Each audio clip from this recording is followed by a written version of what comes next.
किन्नर या फिर हिजड़ा, एक ऐसा नाम जिसको सुनते ही आप थोड़े असहज हो जाते होंगे। समाज के अधिकतर लोग जिसे हीन भावना से देखते हैं, लेकिन आपको जानकर हैरानी होगी कि किन्नरों का जिक्र पुराणों और ग्रंथों में भी किया गया है। अक्सर देखा गया है कि लोगों के अंदर किन्नरों के वर्ग को जानने की उत्सुकता बहुत होती है। मेडिकल साइंस की माने तो एक महिला जब गर्भवती होती है तो 3 महीने बाद शिशु के अंगों का विकास होने लगता है।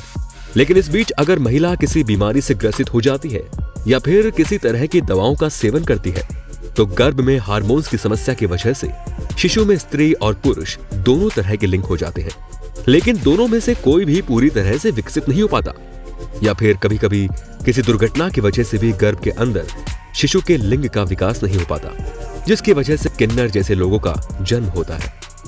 हमारे समाज में जब भी किसी ऐसे बच्चे का जन्म होता है और इस बात का पता जब किन्नर समुदाय को लगता है तो किन्नर समुदाय के लोग उसे लेकर चले जाते हैं। वो उसे अपने समाज के नियमों के अनुसार पालते हैं। किन्नर समुदाय के लोग शादी भी करते हैं दोस्तों, लेकिन ये शादी आम लोगों की शादी की तरह नहीं होती। किन्नर समुदाय के लोग अपने आराध्य देव अरावन से शादी करते हैं। ये शादी सिर्फ 1 दिनों के लिए होती है। शादी के बाद किन्नर समुदाय के लोग अपने आराध्य देव अरावन की मूर्ति को मोहल्ले भर में घुमाते हैं और पूरे 1 दिन बाद उस मूर्ति को नष्ट कर दिया जाता है, क्योंकि उनकी पुरानी कथाओं के अनुसार महाभारत युद्ध के दौरान अर्जुन के पुत्र अरावन का वध हो गया था। किन्नरों के पति के रूप में भी जाना जाता है। मूर्ति को नष्ट करते ही सभी किन्नर सफेद साड़ी पहन लेते हैं और अपने आप को विधवा मानती है और मातम मनाते हुए अपने मंगलसूत्र को काट देती है, साथ ही अपने चूड़ियों को भी तोड़ देती है। ये एक पर्व होता है जो किन्नरों समुदाय द्वारा हर साल मनाया जाता है। अब दोस्तों, किन्नरों की मृत्यु की बात करें तो किन्नरों की मृत्यु को लेकर आम आदमी को कोई भी जानकारी नहीं होती और ना ही कोई आम आदमी कभी किन्नरों की शव यात्रा को देख पाता है, क्योंकि जब किसी किन्नर की मौत होती है तो उसकी शव यात्रा आधी रात के बाद निकाली जाती है।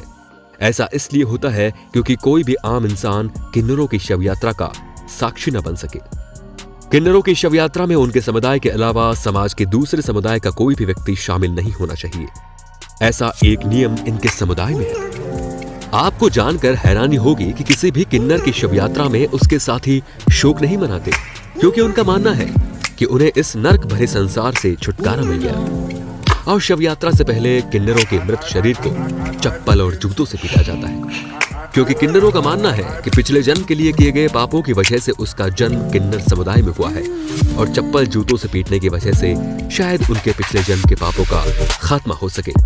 उससे भी चौंकाने वाली बात तो ये है कि किन्नर के शव को जलाते नहीं बल्कि दफनाते हैं। जीवन में एक ही दुआ मांगते हैं कि उन्हें अगले जन्म में भगवान किन्नर पैदा न करे। इस कलयुग में एकमात्र किन्नर ही हैं जिनके श्राप और वरदान फलित होते हैं। इसीलिए किन्नरों की हाय और आशीर्वाद बहुत महत्व रखते हैं दोस्तों। बच्चे का जन्म हो चाहे विवाह, किन्नर समुदाय हमें आशीर्वाद देने के लिए जरूर आते हैं।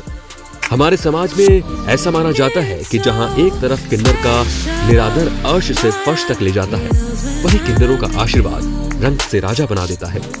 आज से क्रूर समाज एक सच ये भी है कि अक्सर सुनने में आता है कि किन्नर समुदाय का नजर कुछ ऐसे सुंदर लड़कों पर होती है जो देखने में बहुत ही सुंदर हो और जिनकी चाल ढाल थोड़ी लड़कियों से मिलती हो। किन्नरों द्वारा पहले ऐसे लड़कों को मौका पाते ही उनके ऐसे अंग को काटकर शरीर से अलग कर दिया जाता है और उन्हें किन्नर बना दिया जाता है। किन्नरों की दुनिया का एक सच ये भी है दोस्तों कि वो अपनी दुनिया में खुश तो रहते हैं, मगर दुख की घड़ी में उनके साथ कोई भी नहीं होता। आज भी किन्नरों का जन्म एक रहस्य बना हुआ है जो आज भी समाज में अपने हक के लिए लड़ रहे हैं। आज देश में कई जगहों पर किन्नरों के लिए उनको जगह तो मिल रही है, मगर हमारा समाज कहीं ना कहीं उन्हें